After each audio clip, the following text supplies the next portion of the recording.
What if you could buy a home for the same amount of money that you're renting right now? Can't do this everywhere, but in a lot of places you can. Let me give you an example, and then you can take a look and see if it'll work where you're located. There's two things to keep in mind. Number one, what's the rent payment? And number two, how much would you need at signing when you close on a lease? Let's say, for example, rent $2,500. You want to see if anything is affordable, if you could find anything for $2,500, for example. Let me show you exactly what to do. Step one is to get an idea of what a $2,500 payment would be as far as a purchase price. So in this particular case, $300,000, FHA 3.5% down.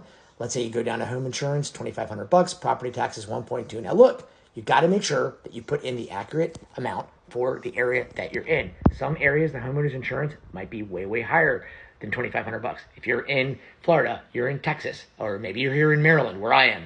Insurance, pretty expensive. So make sure you put in the right amount. But what you're going to want to then do is to calculate.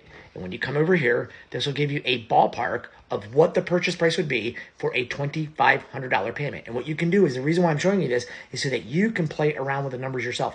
Don't rely on anyone to do this for you.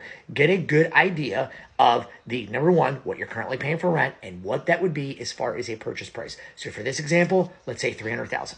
Then pick an area that you're interested in. Okay, right here, 21234 Parkville, near where I live. And then what you're going to do is put in $300,000 and see if there's anything even available. Well, there you go. You have 41 homes that you could take a look at. Now, what matters, what really, really matters, is there anything that you might be interested in? You want to start with the end in mind.